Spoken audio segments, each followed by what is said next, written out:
Dewan Juri yang berkompeten, yang saya cintai dan saya banggakan, rekan-rekan peserta lomba pidato, singkatnya seluruh kita yang hadir di sini. Pertama-tama sebagai insan yang bertuhan, saya mengajak kita sekalian untuk menaikkan puji dan rasa syukur kehadiran di Tuhan Yang Maha Esa, karena atas rahmatnya kita semua masih mendapat nafas kehidupan, dan sekalipun masih dikumpulkan di tempat ini dalam keadaan sehat dan selamat, walau di dalam dukungan bahaya virus corona. Hadirin yang terhormat, kawan-kawan mahasiswa, selagi kau dipanggil mahasiswa, jangan takut karena semangatmu sebesar dan sebanyak rakyat. Hadirin yang terhormat, saya mengajak kita untuk melihat kalimat. Kenapa kalimat new normal terbit? Karena adanya COVID-19.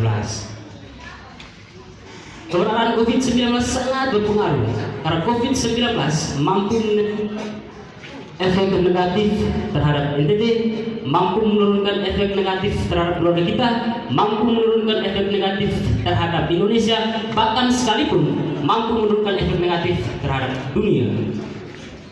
Kenapa berpengaruh teman-teman?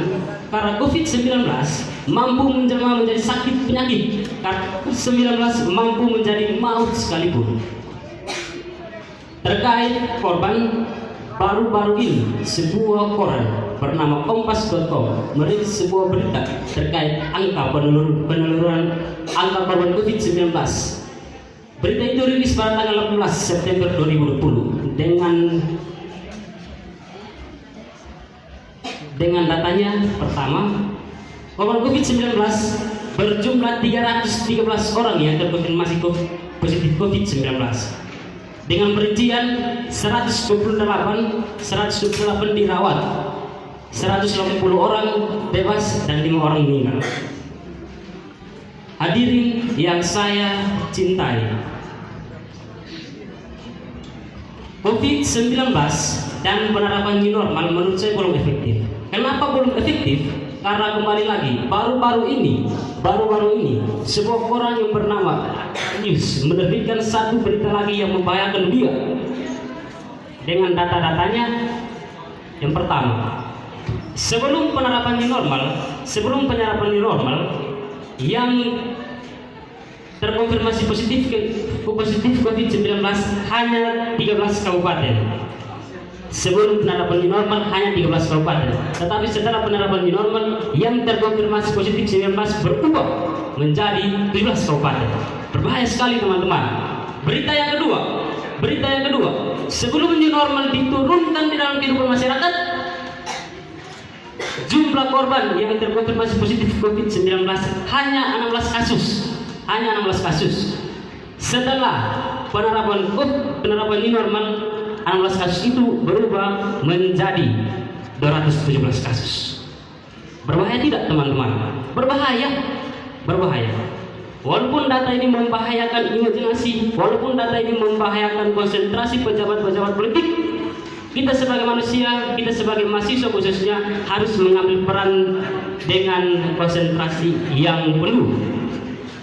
Harus mengambil peran dengan konsentrasi yang penuh agar kita selalu mengkritik kebijakan-kebijakan yang menurut saya tidak efektif di dalam masyarakat. Hadirin yang saya kasihi, walaupun data yang saya paparkan itu membahayakan kita, tapi Gubernur NTT Victor Bungtino Leskodat mengatakan begini: wahai masyarakatku, janganlah kalian takut terhadap COVID-19.